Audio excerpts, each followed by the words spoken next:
We always see and talk about the shiny side of the NHL. Players showcasing their talent on the ice, winning championships, goofing around in interviews, showing brotherhood, and basking in the love of their fans. But beneath all that glitter, there's a hidden, darker side to the world of hockey that rarely gets the spotlight. There are the stories of athletes who had it all, but behind the masks, some were battling demons far more dangerous than any opponent.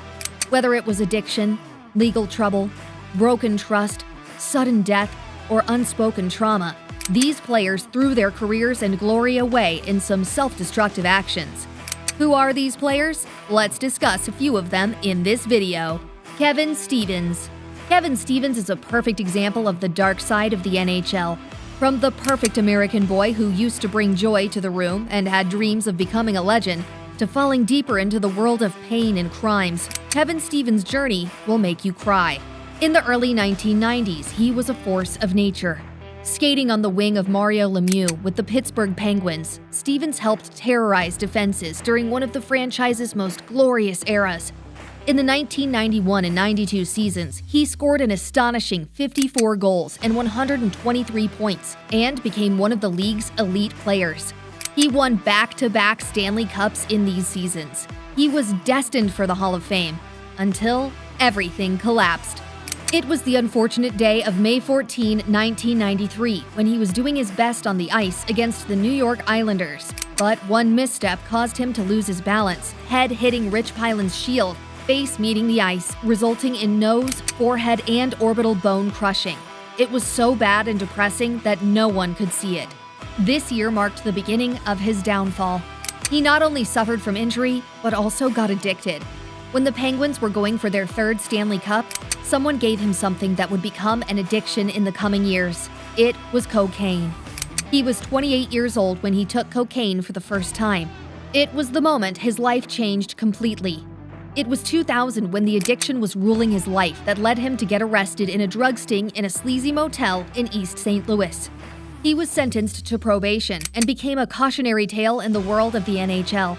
Fans were quite disappointed with his addiction and fall. Though he made brief comebacks on and off the ice, Stevens was never the same.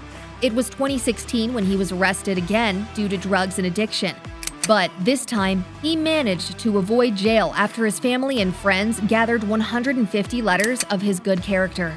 Since then, he has been sober and dedicated to helping others battle addiction. But this didn't change the fact that he crashed from the summit of hockey stardom. He had 2 cups, a Hall of Fame trajectory, and a city behind him, but he threw it all away for one more high. Slava Voinov. Slava Voinov was once seen as a rising defensive star in the NHL. A 2-time Stanley Cup champion with the Los Angeles Kings, Voinov had the skill, vision, and poise that teams dream of on the blue line. But all of that came crashing down in 2014 when he was arrested on charges of domestic violence. According to police reports, Voinov assaulted his wife, causing serious injuries that required hospital treatment.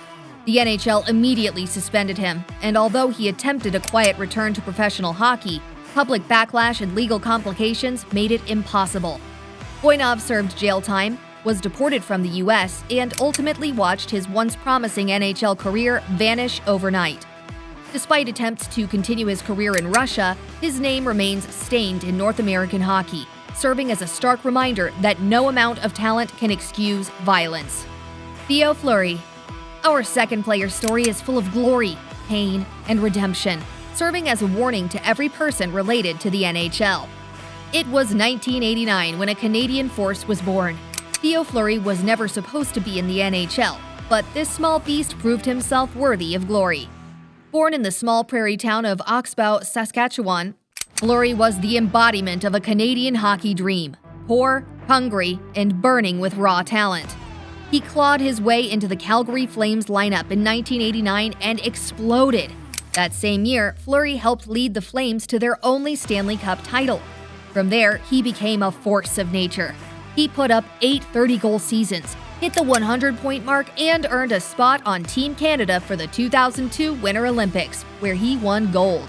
But then, he threw it all away. Behind closed doors, Fleury was spiraling. He became addicted to alcohol, cocaine, and gambling, living a double life of elite performance by day and chaotic destruction by night.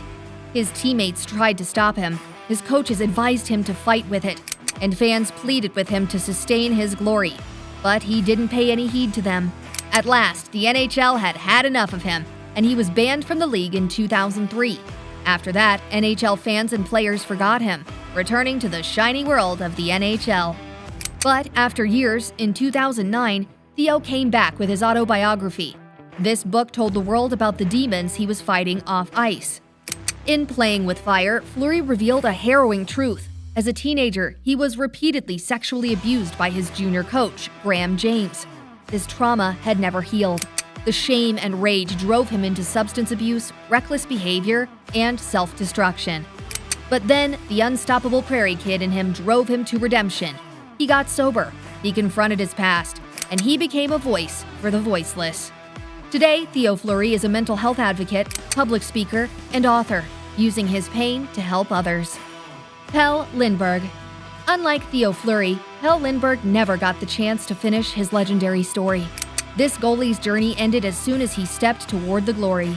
He was born in Stockholm, Sweden, a country known for producing calm, elegant goaltenders. But Pelle was different.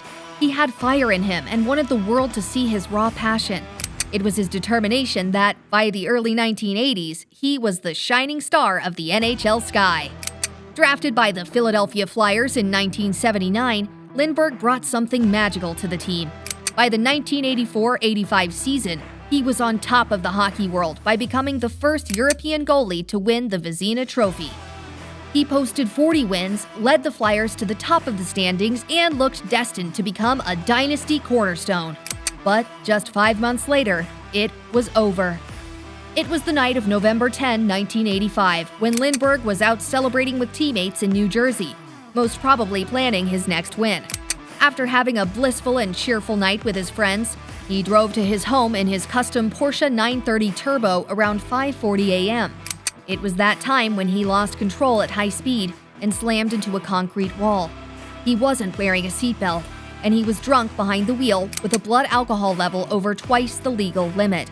Just hours after the accident, doctors gave the heart-wrenching news that the crash had left him brain dead. After just a day, his family announced that they were taking their 26-year-old son off life support.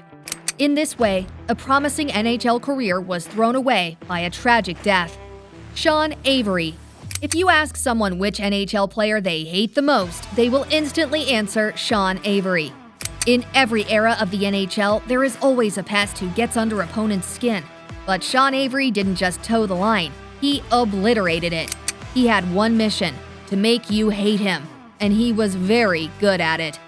This man has the most punchable face in the NHL as he hurls insults on the ice, picks fights with other players, and even targets their girlfriends and family members with his trash talk. The most infamous moment came in 2008 when Avery publicly mocked his ex-girlfriend, actress Alicia Cuthbert, who had started dating Calgary Flames defenseman Dion Phaneuf. The NHL wasted no time in suspending him, and fans were also quick to show their anger on Twitter. But that doesn't mean he lacks skill. In fact, he's a talented player who's earned the respect of NHL fans over a 10-year career. He played a solid 580 regular season games and managed nearly 250 career points.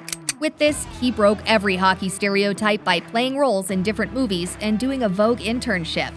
People listed him as the sexiest man on the planet. There is one particular moment in his career that is both controversial and awe-inspiring. In the 2007 playoffs with the Rangers, Avery was one of their most noticeable players, both for his trash talk and his timely goals. His infamous screen against Martin Brodeur was so effective that the league created the Avery rule to outlaw it the next day.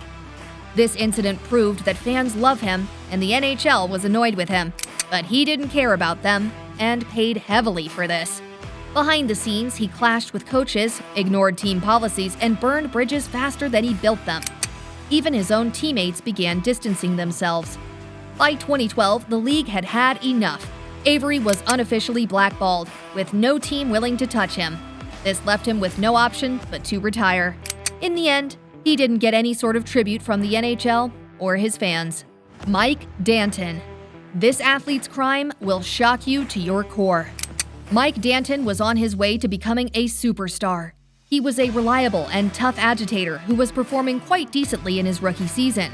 Though he didn't have any achievements under his belt, his gritty and aggressive nature was telling the world he would shine soon.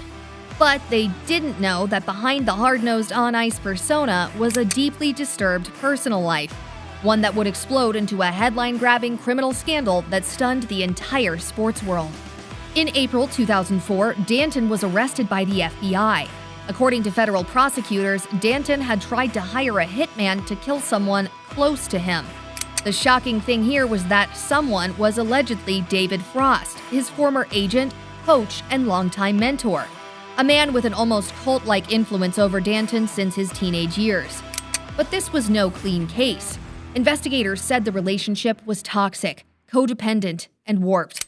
Some speculated Frost controlled nearly every aspect of Danton's life: bank accounts, social behavior, even his relationships.